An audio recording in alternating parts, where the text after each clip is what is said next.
Hello मेरे प्यारे विद्यार्थियों, कैसे हैं आप सब। आशा करते हैं कि आप सब मज़े में होंगे और आपकी पढ़ाई लिखाई बहुत ही बेहतरीन ढंग से चल रही होगी। तो आज के इस क्लास में आप सीखने वाले हैं class 10th science chapter 3 metals and non metals, अर्थात धातु और अधातु चैप्टर के टॉपिक धातुओं और अधातुओं के उपयोग, धातुओं की प्राप्ति, निस्तापन, भर्जन, प्रगलन और मिश्र धातु क्या होते हैं और मिश्र धातुओं के क्या उपयोग हैं। इन सभी टॉपिक को आज हम इस क्लास में कवर करने वाले हैं। कोशिश करेंगे कि आज जो टॉपिक मैंने आपको बताया है ये पूरा कवर हो जाए, अर्थात पूरा कंप्लीट हो जाए। तो आइए शुरू करते हैं आज का क्लास। तो सबसे पहले हम बात करते हैं धातु क्या होती है, अधातु क्या होती है। आपने प्रीवियस क्लासों में ठीक से पढ़ा। धातु वह होता है जो धनायन बनाने की प्रवृत्ति रखता है, जो आघातवर्धनी होता है, तन्य होता है, जिस विद्युत व ऊष्मा का सुचालक होता है, और अधातु वह होता है जिसमें धातुओं के गुण नहीं होते हैं। आपने इसको अच्छी तरह से सीखा है, ठीक। तो आइए एक एक करके समझते हैं धातुओं के उपयोग क्या है। तो सबसे पहले हम बात करते हैं, यहाँ आप देख सकते हैं यहाँ पर कुछ वायर्स आपको दिख रहे हैं, ठीक है।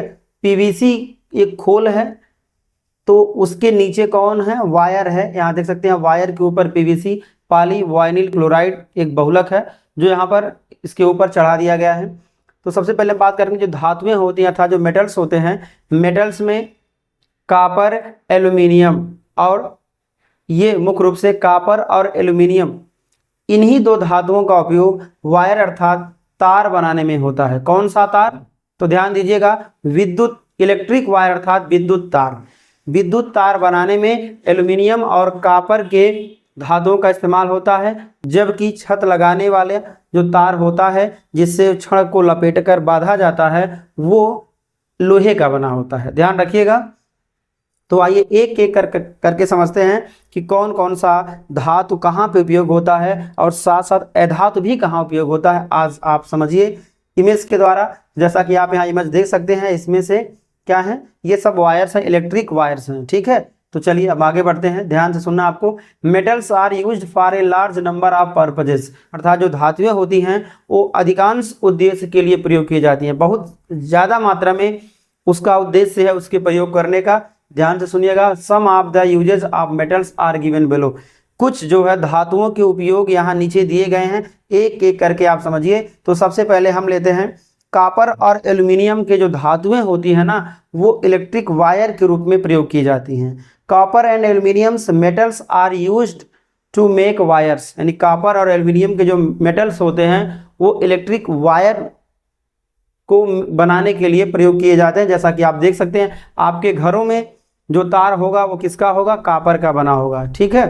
तो आइए हम एक एक करके आपको बताते हैं। यहाँ जैसा कि आप देख सकते हैं यहाँ पर क्या है, यहाँ पर यूटेंसिल्स हैं, बर्तन हैं। ये सभी क्या हैं, यूटेंसिल्स हैं अर्थात बर्तन है, पॉट हैं। यहाँ पर कढ़ाई या भगोना देख सकते हैं, ये आपके घरों में होते हैं। इतने बड़े बड़े नहीं होते हैं, यदि आपका फैमिली बहुत बड़ा होगा तो इतने बड़े बड़े भगोने होंगे। फिलहाल लगभग ये सभी के घरों में होंगे, ठीक है, जिनका फैमिली बड़ा हो, क्योंकि काफ़ी बड़ा है। वैसे डिजिटल बोर्ड बड़ा है तभी आपको भगोना ये बड़ा दिख रहा है, वैसे छोटा छोटा है, ठीक है। तो ये किसके बने होंगे, आप कमेंट बॉक्स में पहले कमेंट करके बताइए कि ये किसके बने होंगे। आप गेस करके बताइए, शायद आप जानते हो किसके बने होते हैं। तो ध्यान दीजिएगा ये सभी किसके बने होते हैं, एल्यूमिनियम के बर्तन।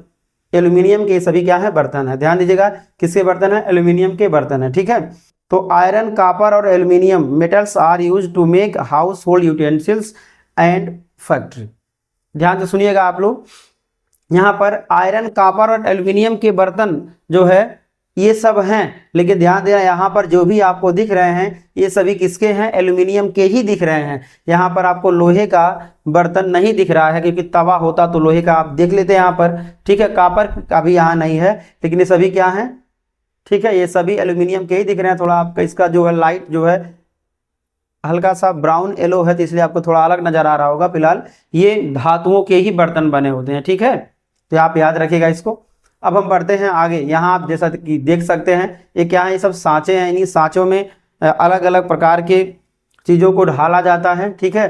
तो ये सांचे किसके बने होते हैं, तो ये धातुओं के बने होते हैं और इस पर जिंक का लेपन भी किया जाता है। किसका लेपन करते हैं, जिंक का, ताकि वो जंग से बच सके। आइए देखते हैं क्या है ये। ध्यान से सुनिएगा। Zinc is used for galvanising iron to protect in from rusting. ध्यान से सुनिएगा, जंग से बचाने के लिए एल्यूमिनियम के ऊपर जिंक की क्या चढ़ाई जाती है, परत चढ़ाई जाती है, और इस क्रिया को क्या बोलते हैं, इस क्रिया को हम बोलते हैं विद्युत लेपन। क्या बोलेंगे, विद्युत लेपन या गैल्वेनाइजेशन भी कह सकते हैं, अर्थात गैल्वेनीकरण। क्या बोलते हैं, गैल्वेनीकरण। अर्थात एल्यूमिनियम का धातु होगा, उस धातु के ऊपर क्या चढ़ा देते हैं, जिंक की पतली परत चढ़ा देते हैं, तो उस क्रिया को हम गैल्वेनीकरण या गैल्वेनाइजेशन कहते हैं। आप इसको याद रखिएगा। तो इस प्रकार धातु यदि न होती तो वो ये उसका लेपन कैसे करते, ठीक है। तो धातुओं को संक्षरण से बचाने के लिए भी धातुओं के घोल का प्रयोग करते हैं, ताकि वह उसके ऊपर एक लेयर के रूप में आ सके और धातुएं संक्षारित होने से बच सके, ठीक है। यहाँ आपके सामने दिख रहा है, ये सभी बर्तन आपके घरों में होंगे। तो ये सभी बर्तन किसके बने होते हैं, ये सभी बर्तन जो है धातुओं के ही बने होते हैं, ठीक है। किस धातु के बने होते हैं आप लोग कमेंट बॉक्स में कमेंट करेंगे। तो ये क्रोमियम और निकिल के भी ये सब बने होते हैं। किसके बने होते हैं, क्रोमियम और निकिल के बने होते हैं ये सभी बर्तन, लेकिन अलग अलग जगहों पर अलग अलग बर्तन का प्रयोग होता है। जैसे जो जितना धनी होगा वो उतना बढ़िया से बर्तन खरीदता है, सस्ता महंगा वाला। तो ये सब बर्तनों का यहाँ प्रयोग है, ध्यान दीजिएगा। ये सभी क्या हैं, आभूषण हैं। तो सोना और चांदी, ठीक है। एजी और एयू का प्रयोग किस लिए किया जाता है, आभूषणों को बनाने में किया जाता है। ध्यान से सुनिएगा आप लोग। सिल्वर और गोल्ड क्या किए जाते हैं, आभूषण बनाने के लिए प्रयोग किए जाते हैं। और आभूषण क्या करते हैं, आभूषण जो है किसी महिला की शोभा को बढ़ाते हैं। हालांकि किसी महिला की शोभा उसके चरित्र बढ़ाते हैं, ठीक है। फिलहाल ये है फिजिकल अट्रैक्शन को बढ़ाने के लिए, इन्हेंस करने के लिए ये सोने और चांदी का गहना बनाया जाता है, जो कि बहुत कीमती मतलब रहता है। और शादियों में ज़्यादातर लोग यही देखते हैं कि कितनी महंगा का कोई पहना या पहनी हुई है। अब यहाँ पे आप देख सकते हैं, यहाँ पे है क्या है, थर्मामीटर है, ठीक है। थर्मामीटर में क्या प्रयोग होता है, ध्यान से सुनिएगा। थर्मामीटर में क्या प्रयोग होता है, पारा अर्थात मरकरी प्रयोग होता है, जो कि द्रव धातु होता है, ठीक है। और ये कांच, यहाँ पे ये कांच के पॉट में पारा भरा होता है। जैसे ही गर्मी होगी पारा ऊपर चढ़ जाएगा, जैसे ही उष्मा कम होगा क्या होगा, नीचे चला आएगा। तो थर्मामीटर बनाने में भी धातुओं का उपयोग होता है, आप इसको याद रखिएगा, ठीक है। तो मरकरी क्या किया जाता है, मरकरी या पारा या पारद थर्मामीटर को बनाने में प्रयुक्त किया जाता है, ठीक है। यहाँ पे जैसा कि आप देख सकते हैं, यहाँ पर ये क्या है, एक विद्युत उपकरण है। ये क्या है, एक विद्युत उपकरण है। और इसके बनाने में भी क्या प्रयोग होता है, लेड मेटल का प्रयोग होता है, ठीक है। बैटरीज को बनाने में बैटरीज को बनाने में खासकर किसी भी वाहन के, ट्रैक्टर हो, कार हो, ठीक है। तो इन सब की बैटरीज को बनाने में किसका प्रयोग होता है, तो लेड का अर्थात शीशे का प्रयोग होता है कार की बैटरी बनाने में, जैसा कि आप यहाँ इमेज में देख सकते हैं, ठीक है। अब यहाँ पे आप देख सकते हैं, यहाँ पर कुछ तेल रखे गए हैं। क्या रखे गए हैं, तेल हैं। पॉट अर्थात शीशे के बर्तनों में तेल रखे गए हैं। यहाँ पर आप देख सकते हैं खाद्य सामग्रियाँ, यहाँ पर क्या है, खाद्य सामग्री, जैसा कि आप देख सकते हैं। तो ये खाद्य सामग्रियाँ जो रखी हुई हैं, इनको संक्षरित से बचाने के लिए, इनका संरक्षण करने के लिए, या इनका स्वाद बढ़िया से लेने के लिए हम इसमें तेल जरूर मिलाते हैं। सब्जी बनाते हैं तो तेल मिलाते हैं उसमें, या इन सारी चीज़ों को, अचार को यदि हम सुरक्षित रखना चाहते हैं तो उसको हम तेल में रखते हैं ना। तो ये सभी जो तेल बनते हैं, ये तेल कैसे बनते हैं, ठीक है। तो ध्यान दीजिएगा, ये हाइड्रोजनीकरण अर्थात हाइड्रोजन की अभिक्रिया करा करके ये सब तेल बनाए जाते हैं। हाइड्रोजनीकरण क्या होता है, तो वह अभिक्रिया जिसमें किसी पदार्थ से हाइड्रोजन संयोग करता है, वो क्या कहलाती है, हाइड्रोजनीकरण कहलाती है। तो जो वनस्पति घी होता है उससे हाइड्रोजन क्रिया करके क्या बनाता है, ये तैलीय पदार्थ बनाता है। इस प्रकार हाइड्रोजन क्या अधातु है, तो अधातु में हाइड्रोजन का प्रयोग भी हमारे जीवन के लिए क्या अति आवश्यक है। जो हम तेल का उपयोग करते हैं, ठीक है, सरसों या कच्ची घानी का जो हम प्रयोग करते हैं तो ठीक है, लेकिन जो और तेल आता है, ठीक है, तो वो सभी इस प्रकार से हाइड्रोजनीकरण क्रिया द्वारा प्राप्त होता है। तो आइए करके समझते हैं। तो ध्यान से आपको सुनना और समझना है। देखिए यहाँ पर नॉन मेटल्स के क्या उपयोग हैं हम आपको बता रहे हैं। तो सबसे पहले हम बात करेंगे नॉन मेटल्स के क्या क्या प्रयोग होते हैं, आपको देखना है। तो हाइड्रोजन को हाइड्रोजनीकरण के लिए प्रयोग किया जाता है, ठीक है। वेजिटेबल घी बनाने के लिए या तेल बनाने के लिए इसका प्रयोग हम करते हैं, ठीक है। अब यहाँ पर क्या है, जैसा कि आप देख सकते हैं यहाँ पर मिट्टी है, मिट्टी अर्थात यहाँ खेत है, खेत में क्या बनाया गया है, खेत में जो है पौधे उग रहे हैं, खेत में पौधे उग रहे हैं ना, खेत में पौधे उग रहे हैं, तो इन पौधों को उगाने में कुछ फर्टिलाइजर अर्थात उर्वरक काम आता है, जैसा कि आप सफ़ेद दाना के रूप में यहाँ देख सकते हैं। तो ये सफ़ेद दाने क्या हैं, ये सफ़ेद दाने हैं अमोनिया, और अमोनिया बनाने में क्या काम आएगा, अमोनिया अर्थात अमोनियम हाइड्रोक्साइड या अमोनियम क्लोराइड जो भी लवण होगा, बनाने में नाइट्रोजन और हाइड्रोजन गैस काम आता है, ठीक है। नाइट्रोजन और हाइड्रोजन ये तत्व जो है ये क्या है, अधातु है। तो अधातुओं का काम भी होता है पौधों की वृद्धि में, उत्पाद उर्वरक के रूप में इनका प्रयोग होता है, ठीक है। आप इसको याद रखिएगा, तो आपको ध्यान से सुनना है। Hydrogen is used in the manufacture of ammonia, अर्थात अमोनिया के प्रयोग में NH3, ठीक है। अमोनिया कंपाउंड कह सकते हैं, NH4Cl कह सकते हैं, या अमोनियम फास्फेट, ठीक है।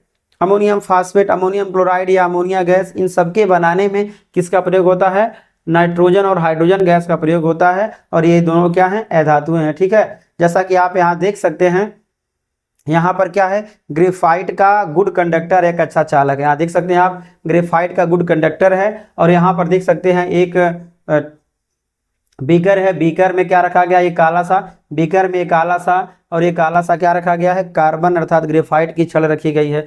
तो कार्बन अधातु है, तो अधातुओं का प्रयोग किस लिए किया जाता है, अधातुओं में ग्रेफाइट की छड़ का प्रयोग विद्युत एनोड और कैथोड के रूप में किया जाता है, ठीक है। तो एनोड और कैथोड के रूप में भी अधातुओं का इस्तेमाल किया जाता है। इस प्रकार अधातुओं का भी हमारे जीवन में क्या है, उपयोग है, ठीक है। यहाँ आप देख सकते हैं अमोनिया सॉल्यूशन है, अमोनिया गैस है, NH3 है, नाइट्रिक एसिड HNO3 है, नाइट्रिक अम्ल है, और यहाँ पर आप देख सकते हैं ये क्या है, ये खाद के रूप में है, ये क्या है, खाद के रूप में है। तो ये सभी जो हैं, जो कंपाउंड यहाँ पे बने हैं, ये अधातुओं से मिलकर बने हैं, हाइड्रोजन, नाइट्रोजन, ऑक्सीजन, ठीक है। तो हाइड्रोजन, नाइट्रोजन और ऑक्सीजन ये तीनों क्या है, अधातुएं हैं, और इन्हीं अधातुओं से यहाँ पर प्रोडक्ट बने हैं। तो इस प्रकार अधातुओं का उपयोग भी हमारे ज़िंदगी में क्या है, आवश्यक है, ठीक है।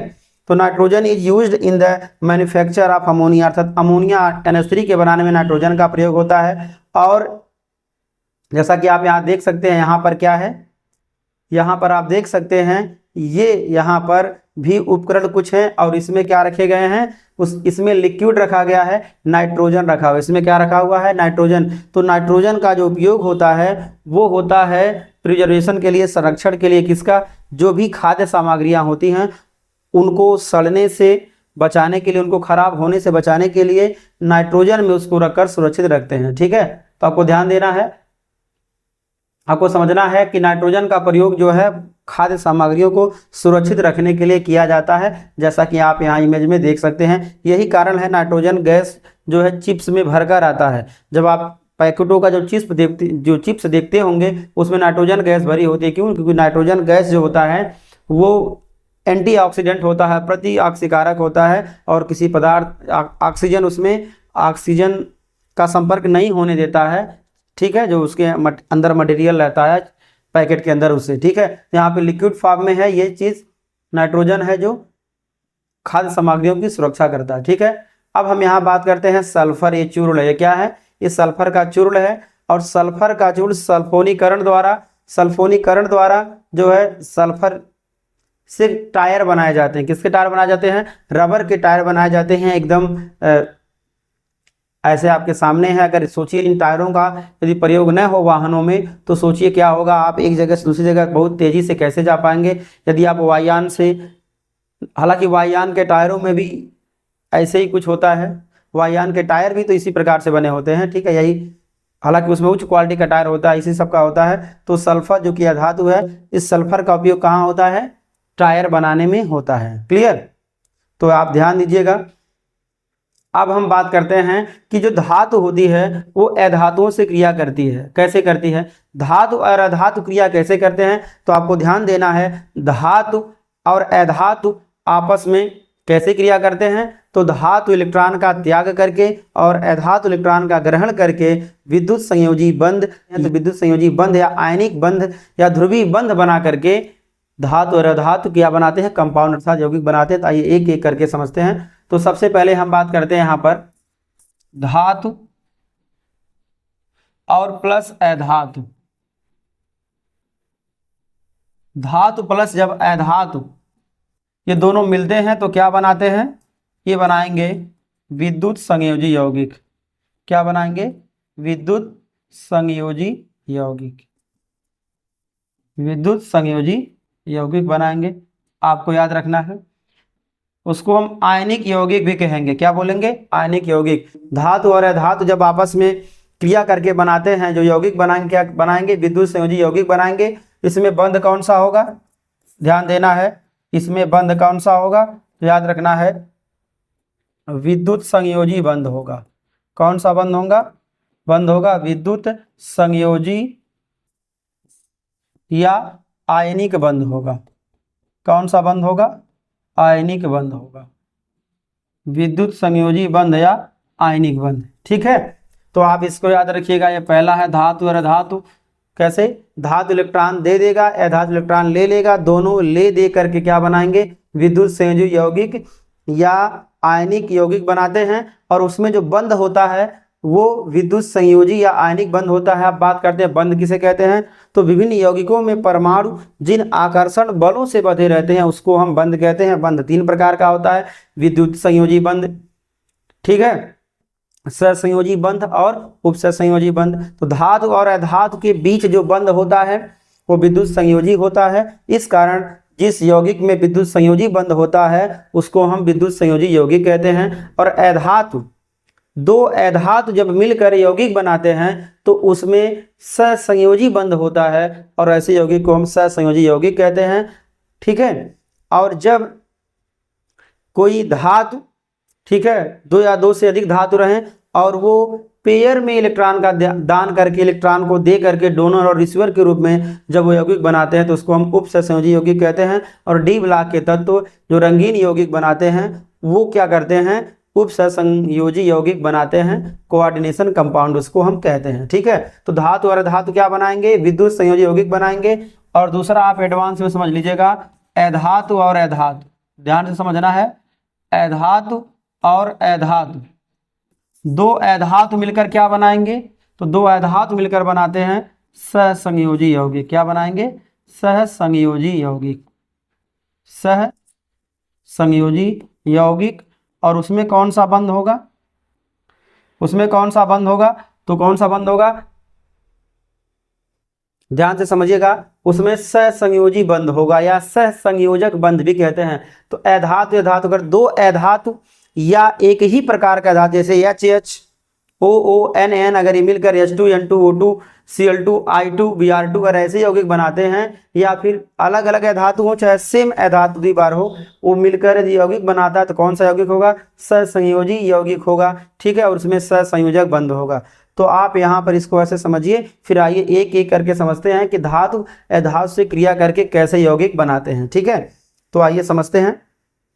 अब हम सबसे पहले बात करते हैं फॉर्मेशन ऑफ सोडियम क्लोराइड, अर्थात सोडियम क्लोराइड का बनना। सोडियम क्लोराइड कैसे बनता है, ठीक है, तो सबसे पहले हम बात यहाँ कर लेते हैं सोडियम क्लोराइड कैसे बनेगा। तो सबसे पहले हम बात करते हैं सोडियम का इलेक्ट्रॉनिक विन्यास क्या होता है। सोडियम का इलेक्ट्रॉनिक विन्यास यहाँ समझिएगा, यहाँ लिखते हैं हम 11, क्या लिखते हैं 11। यहाँ क्या है, यहाँ है तत्व, सोडियम तत्व है। इलेक्ट्रॉनिक विन्यास क्या होगा इसका, 2 8 और 1 होगा इलेक्ट्रॉनिक विन्यास।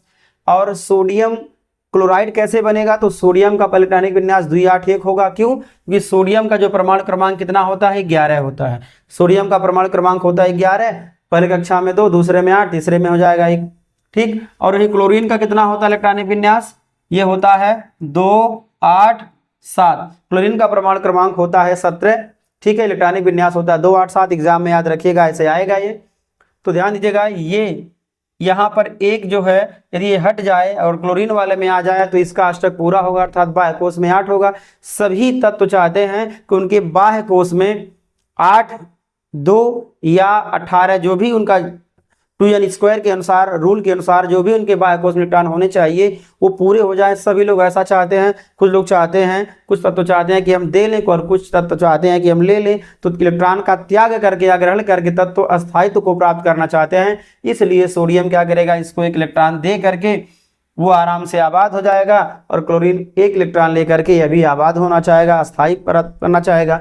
तो ऐसे कुछ होता है। आइए इसको अब हम समझते हैं इमेज के जरिए।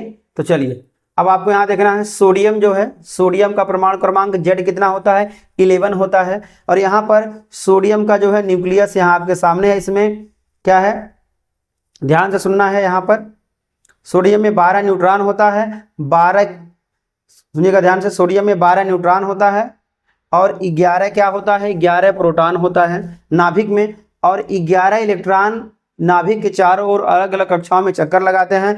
पहली कक्षा में 2 इलेक्ट्रॉन, दूसरी वाले में 8 इलेक्ट्रॉन, और तीसरी वाले में आप देख सकते हैं 1 इलेक्ट्रॉन घूम रहा है। तो सोडियम इलेक्ट्रॉनिक विन्यास 2 8 1 हुआ है। अब इसके साथ जब क्लोरीन क्रिया करेगा, क्लोरीन जब तक तो क्या करेगा, क्रिया करेगा, ध्यान देना है। जब क्लोरीन क्रिया करेगा, देखिए क्लोरीन वाला है, क्लोरीन का परमाणु क्रमांक 17 होता है। ठीक है, ये सोडियम S ब्लॉक का तत्व है, क्लोरीन P ब्लॉक का तत्व है। ठीक, तो क्लोरीन का परमाणु क्रमांक 17 होता है, इलेक्ट्रॉनिक विन्यास 2 8 7 होता है। क्लोरीन के पहले कोष में 2, दूसरे कोष में 8 और तीसरे कोष में 7 होते हैं। तो ये दोनों आपस में क्या करते हैं, इलेक्ट्रॉनों का लेन देन करेंगे। क्या करेंगे, लेन देन। ये सोडियम 1 देगा, क्लोरीन 1 लेगा। देखिए किस प्रकार का इमेज तब जनरेट होगा, आपको ध्यान देना है किस प्रकार का इमेज होगा जनरेट। देखिए अब यहाँ से ये वाला इलेक्ट्रॉन जो है, 11वां इलेक्ट्रॉन तीसरी कक्षा का क्या होगा, ये यहाँ से निकल जाएगा। तीसरी कक्षा का इलेक्ट्रॉन क्या होगा, यहाँ से निकल जाएगा। ठीक है, इसको हम रेड यहाँ दर्शा दिए हैं पहले से रेडीमेड में। तो इस प्रकार यहाँ से निकल जाएगा, और कहाँ जाएगा ये ध्यान देना है, ये निकल कर कहाँ जा रहा है, क्लोरीन वाले में आ जा रहा है। ठीक है, सोडियम का 1 इलेक्ट्रॉन निकल कर कहाँ जा रहा है, क्लोरीन वाले में आ रहा है। इस प्रकार ये कितना हो जा रहा है, गिन लीजिएगा बाहर, 1 2 3 4 5 6 7 8। क्लोरीन के तीसरे कक्षा में कितने इलेक्ट्रॉन हो गए हैं, 8 इलेक्ट्रॉन हो गए हैं। और इसके भी बाह्य कोष में 8 है, इसके भी बाह्य कोष में 8 है। दोनों परमाणु क्या हो गया है, एकदम अस्थायी हो गया है। ठीक है, अब इस प्रकार दोनों के जब कोष भर गए हैं, तो ध्यान देना है, जब दोनों के कोष भर गए हैं, इस प्रकार ये एक इलेक्ट्रॉन का त्याग करके क्या बनाएगा, धनायन बनाएगा। वहीं पर क्लोरीन जो है 1 इलेक्ट्रॉन लेकर क्या बना रहा है, क्लोरीन यहाँ पर 1 इलेक्ट्रॉन लेकर क्या बना रहा है, ऋणायन बना रहा है। तो इस प्रकार यहाँ पर क्या बन गया, ये Na+, ये बना Cl-, यहाँ क्या हुआ NaCl, ये क्या हुआ ये हुआ Na। ध्यान दीजिएगा, इस प्रकार ये हुआ Na+, ये हुआ Cl-। इस प्रकार इन दोनों को मिलकर क्या तैयार हो जाएगा, ये दोनों मिलकर क्या तैयार हो जाएंगे, NaCl अर्थात सोडियम क्लोराइड। ठीक है, चलिए तो इस प्रकार यौगिक बनना शुरू होता है। तो आपने समझा यहाँ पर क्या बना, NaCl बना। क्या बना, NaCl। ये पूरा स्ट्रक्चर क्या है, ये पूरा वाला दोनों का मिलाकर क्या है, NaCl बना। ठीक है, तो एग्जाम में आएगा सोडियम क्लोराइड के बनने को आप इलेक्ट्रॉन बिंदु संरचना द्वारा दिखाइए, तो आप इसको ऐसे दिखा सकते हैं, ऐसे बनाकर आप वहां पर दिखा सकते हैं। ठीक है, तो आपको ध्यान देना है। और इसी को दूसरे तरीके से भी आप बना सकते हैं, आपको ध्यान देना है। ये कैसे और बनेगा आपको यहाँ समझना है। इसको ऐसे भी आप बना सकते हैं, ध्यान दीजिएगा। Na का कितना होता है बाह्य कोष में, 1 होता है। चलिए इसको आप पॉइंट से ऐसे दर्शा दीजिए, बिंदु से दर्शा दीजिए। और यहाँ पे दोनों मिला रहे हैं ना हम। क्लोरीन का कितना होता है, 7 होता है बाह्य कोष में, 2 2 4 और 2 6। चलिए थोड़ा हम कलर चेंज करके करते हैं ताकि आपको समझ में आ सके और बढ़िया से। क्लोरीन वाले क्रॉस से करते हैं, 2 2 4 2 6 और एक यहाँ कितना हुआ, ये हुआ 7। ठीक है, तो ये क्या करेगा, ये वाला 1 इलेक्ट्रॉन कहाँ चला आएगा, यहाँ पे चला आएगा। ठीक है, तो ये दोनों या तो आप बराबर लगाइए तो तीर लगाइए। इस प्रकार यहाँ पे क्या तैयार होगा, यहाँ पे क्या तैयार होगा, ध्यान देना है, यहाँ पे सोडियम धनायन तैयार हो जाएगा। ठीक है, और इस प्रकार यहाँ पे क्या तैयार होगा, क्लोरीन ऋणायन। यहाँ पे क्रॉस लगा दीजिए ऐसे, 2 2 4 और 2 6। ध्यान देना है, एक वहां से लाया गया था ना, सोडियम वाला एक आया है, और एक कौन था, एक क्लोरीन वाला यहाँ पे था ना। तो इस प्रकार ये क्या हुआ, ध्यान देना है। इस प्रकार आप यहाँ देख सकते हैं, देखिए चूंकि एक इलेक्ट्रॉन यहाँ से गया है ना, तो प्लस का कर दीजिए, चूंकि यही वाला गया है ना वहाँ पर, ये प्लस का हो जाएगा। और आपको ध्यान देना है, और ये वाला चूंकि एक इलेक्ट्रॉन क्लोरीन लिया है ना, तो क्या हो जाएगा, माइनस का हो जाएगा। तो इस प्रकार आप इसको ऐसे भी दर्शा सकते हैं, सोडियम एक इलेक्ट्रॉन दिया क्लोरीन को, इस प्रकार यानी प्लस बना लिया, Cl माइनस बना लिया है। तो इसी को हम क्या नाम देते हैं, इसी को हम नाम देते हैं NaCl, अर्थात क्या नाम इसका है, इसका नाम है सोडियम क्लोराइड। क्या है, ये उदासीन लवण है। क्या है, उदासीन लवण है। ये NaCl क्या है, ध्यान देना है, ये Na जो Cl है ये उदासीन लवण है। उदासीन क्या है, लवण है ये, ठीक है। इसका pH वैल्यू कितना है, इसका pH वैल्यू कितना है, याद रखिएगा, इसका pH वैल्यू 7 होता है, आप इसको याद रखिएगा, ठीक है। तो इसी प्रकार NaCl जैसे यहाँ बना है, वैसे ही सेम आपका बन जाएगा KCl, LiCl, lithium chloride, potassium chloride, इसी प्रकार बन जाएगा। तो ये एग्जाम में जरूर पूछा जाएगा, आप इसको क्या करिएगा, एकदम तैयार रखिएगा, ठीक है। चलिए अब हम बढ़ते हैं दूसरे यौगिक के बनने की ओर। चलिए अब हम बढ़ते हैं दूसरे यौगिक के बनने की ओर। अब देखिए सोडियम क्लोराइड जब बना है, तो सोडियम जब क्लोराइड बना है, तो सोडियम क्लोराइड कैसा यौगिक है, तो सोडियम क्लोराइड आप याद रखिएगा, ये है, आपको ध्यान देना है, सोडियम क्लोराइड, ध्यान देना आपको, सोडियम क्लोराइड, सोडियम क्लोराइड ये कैसा यौगिक है, तो ध्यान देना है, विद्युत या वैद्युत संयोजी यौगिक है। कैसा है, वैद्युत या आयनिक यौगिक है। आयनिक, ध्यान दीजिएगा, विद्युत या वैद्युत संयोजी भी लगा लीजिए, संयोजी, विद्युत या वैद्युत संयोजी या आयनिक यौगिक है, इसको आप याद रखिएगा। एग्जाम में पूछ सकता है कि कौन सा यौगिक है, तो याद रखिएगा। और इसमें बांड कौन सा होता है, ध्यान देना है, सोडियम क्लोराइड में बांड कौन सा होगा, तो कौन सा बांड होगा, आयनिक बंध होगा। कौन सा बंध होगा, ध्यान देना है, यहाँ लिखते हैं विद्युत संयोजी बंध, इसका एक और नाम है आयनिक बंध। कौन सा नाम है, आयनिक बंध, ठीक है। तो सोडियम क्लोराइड में कौन सा बंध है, आयनिक बॉन्ड है, अर्थात विद्युत संयोजी बंध या आयनिक बंध है। सोडियम क्लोराइड कैसा यौगिक है, विद्युत संयोजी या आयनिक यौगिक है, ठीक है। आप इसको याद रखिएगा। और कैसे बनता है आप यहाँ पर देखे हैं, तो आप लोग एग्जाम में आता है तो बढ़िया से बना के आइएगा, ठीक है। अब हम बढ़ते हैं दूसरे यौगिक के बनाने की ओर, और दूसरा यौगिक है फॉर्मेशन ऑफ मैग्नीशियम क्लोराइड, अर्थात मैग्नीशियम क्लोराइड का बनना, ठीक है। तो जैसे हमने NaCl को बनाया है, सेम उसी प्रकार बना सकते हैं। तो सबसे पहले आप मैग्नीशियम का यहाँ पर देखिए स्ट्रक्चर, यहाँ पे मैग्नीशियम का है, कितना होता है मैग्नीशियम का इलेक्ट्रॉनिक विन्यास, 2 8 2 होता है। पहले कोष में 2, दूसरे में 8 और तीसरे में 2 इलेक्ट्रॉन होते हैं। तीसरे कोष में देखिए आपको एक यहाँ नजर आ जाएगा, एक यहाँ नजर आ जाएगा, ये आपके सामने स्ट्रक्चर है। अब MgCl2 जब बनता है, ध्यान देना आपको, MgCl2 जब बनता है ना, तो उसका अणुसूत्र क्या होगा, ये होगा MgCl2 होगा, अर्थात मैग्नीशियम एक परमाणु होगा और क्लोरीन होगा 2 परमाणु। तो देखिएगा 2 परमाणु ये कैसे होगा, तो दोनों ओर मैग्नीशियम के दोनों ओर 2 परमाणु अटैच हो जाते हैं, दोनों क्रिया करके MgCl2 बनाते हैं। तो ध्यान देना है, Mg has 2 electron in the last shell, magnesium के पास उसके बाह्य कोष में 2 इलेक्ट्रॉन होते हैं, दोनों का वो त्याग करके अस्थायी या स्टेबल बन सकता है। तो देखिएगा कैसे होगा ये, यहाँ पर क्लोरीन का एक परमाणु होगा और बगल में भी क्या होगा, क्लोरीन का एक परमाणु होगा। Mg के दोनों ओर क्लोरीन के 2 परमाणु होंगे, ठीक है। अब ये दोनों आपस में क्या करेंगे, ये दोनों आपस में करेंगे रिएक्शन, ये दोनों क्या करेंगे, आपस में करेंगे रिएक्शन। उसके बाद क्या होगा, एक्शन। Mg के साथ दोनों ओर से क्लोरीन क्या करेंगे, अटैच होंगे। तो होगा क्या, ध्यान से सुनिएगा, जब ये दोनों क्लोरीन दोनों मिलेंगे इससे, तो Mg एक इसको इलेक्ट्रॉन देगा और एक इसको इलेक्ट्रॉन देगा। इस प्रकार मैग्नीशियम जो रहेगा एक इलेक्ट्रॉन दे करके अस्थायित्व को प्राप्त कर लेगा, और क्लोरीन एक इलेक्ट्रॉन को लेकर के क्या होगा, अस्थायित्व प्राप्त करके MgCl2 नाम का यौगिक, विद्युत संयोजी यौगिक, अर्थात मैग्नीशियम क्लोराइड यौगिक बनकर तैयार हो जाएगा, ठीक है। तो आइए इसको आप ध्यान से समझिएगा। आपको ध्यान देना है, यहाँ से 2 इलेक्ट्रॉन जो है किसको दिए जाएंगे, ये 2 इलेक्ट्रॉन दोनों क्लोरीन परमाणुओं को दिए जाएंगे। मैग्नीशियम जो है 2 इलेक्ट्रॉनों का त्याग करके धनायन बनाएगा, और क्लोरीन क्या करेगा, 2 इलेक्ट्रॉनों का त्याग करके क्या बना लेगा, ऋणायन बनाएगा, ठीक है। जैसा कि आप यहाँ देख सकते हैं, ध्यान दीजिएगा, ये किया गया है। यहाँ से कोष अब इसका हट गया है, क्योंकि अब तीसरे कोष में है ही नहीं, यहाँ कोष नहीं बनाया गया है। इलेक्ट्रॉन इसको दे दिया गया है यहाँ पर एक, और एक वाला इसको दे दिया गया है। इस प्रकार यहाँ पर तैयार हुआ, आपके सामने है। देखिए मैग्नीशियम 2 धनायन बना लेगा और क्लोरीन क्या करेगा, एक एक ऋणायन बना लेगा। तो इस प्रकार यहाँ पर आपके सामने क्या हो जाएगा, अब क्रिया हो जाएगा कंप्लीट, और ये मिलकर क्या बना लेंगे, MgCl2 बना लेंगे। इसका नाम क्या होगा, मैग्नीशियम क्लोराइड इसका नाम होगा।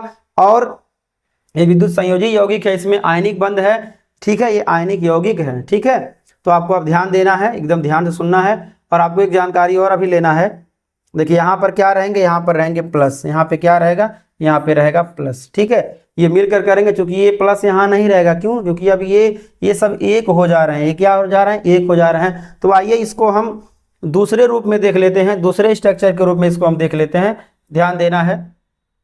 अब यहाँ पे हम लेते हैं, आपको देखते हैं, यहाँ पे है मैग्नीशियम धातु, ठीक है, और इसमें है 2 इलेक्ट्रॉन इसके बाह्य कोष में, और हम लेते हैं यहाँ पर 2 क्लोरीन परमाणु। क्या लेते हैं, लेते हैं 2 क्लोरीन परमाणु, एक इधर क्लोरीन परमाणु, एक लेते हैं इधर क्लोरीन परमाणु।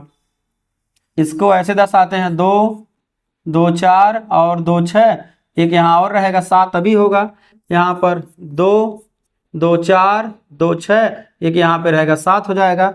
अब आपको ध्यान देना है क्या प्रोसेस होगा, कैसे ये होता है, ध्यान देना है।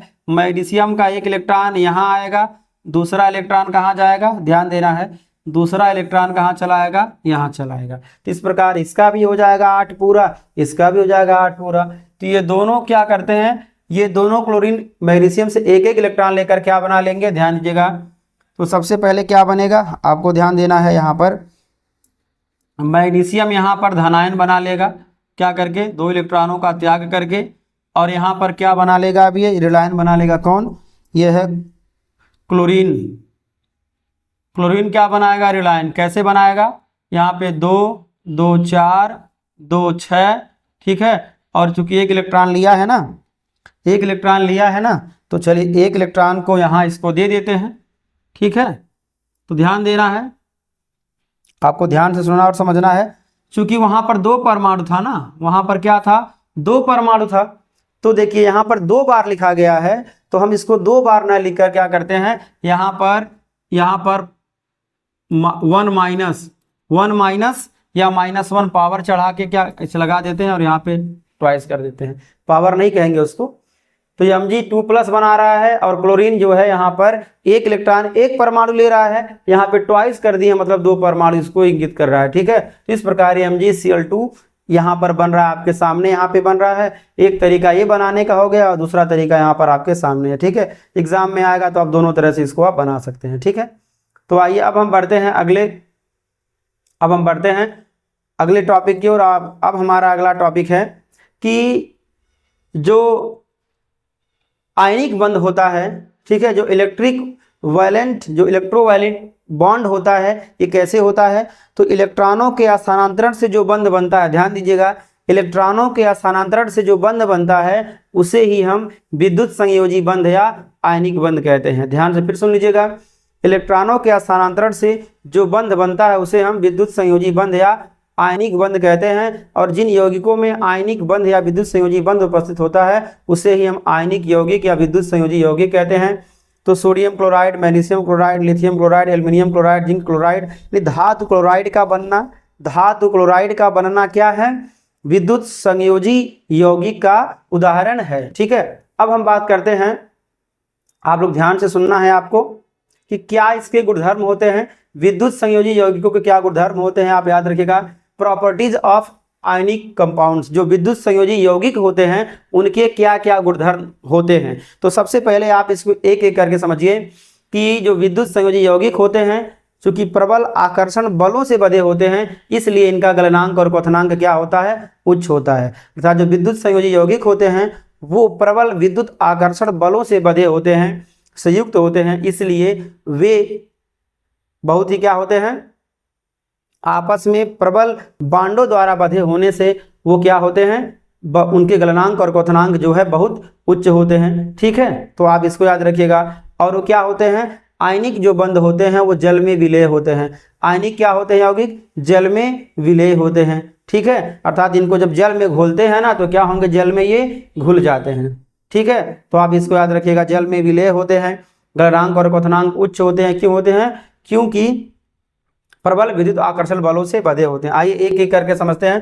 तो सबसे पहले हम बात करते हैं hard because of strong force of attraction between positive and negative ion, अर्थात धनात्मक और ऋणात्मक आयनों के बीच में प्रबल आकर्षण बल होने के कारण ये क्या होते हैं, ठोस होते हैं। क्या होते हैं, ठोस होते हैं। आयनिक यौगिक कैसे होते हैं, ठोस होते हैं। इनके बीच में प्रबल विद्युत आकर्षण बल होता है, जैसा कि आप यहाँ इमेज में देख सकते हैं। और दूसरा प्रॉपर्टी क्या है, high melting and boiling point. इनका गलनांक और क्वथनांक क्या होता है, उच्च होता है। आयनिक यौगिकों का गलनांक और क्वथनांक क्या होता है, उच्च होता है। उनके बॉन्ड को बीच के बल को तोड़ने के लिए ज़्यादा ऊर्जा की आवश्यकता होगी। जब ज़्यादा ऊर्जा की आवश्यकता होगी तो उसको गलाने के लिए, पिघलाने के लिए ज़्यादा एनर्जी चाहिए, तभी ऐसा होगा। अब हम बात करते हैं जनरली सोल्यूबल इन वाटर। ये जो कंपाउंड होते हैं, जो इलेक्ट्रोवैलेंट जो कंपाउंड होते हैं, वो क्या होते हैं, जल में विलय होते हैं। जैसा कि मैंने आपको बताया है, जल में घुल जाएंगे। क्यों, क्योंकि ये ध्रुवीय होते हैं, इसलिए गुड कंडक्टर्स ऑफ इलेक्ट्रिसिटी। चूंकि आयनिक यौगिकों में धनायन और ऋणायन होता है, आयनिक यौगिकों में धनायन और ऋणायन होता है, इसलिए ये क्या होते हैं, ये अच्छा चालक होते हैं विद्युत के। विद्युत के क्या होते हैं, अच्छा चालक होते हैं, क्योंकि NaCl में Na+Cl- है। ठीक है, KCl में K+Cl- है। तो जो भी विद्युत संयोजी यौगिक होते हैं वो क्या होते हैं, इलेक्ट्रिसिटी अर्थात विद्युत के क्या होते हैं, अच्छे चालक होते हैं।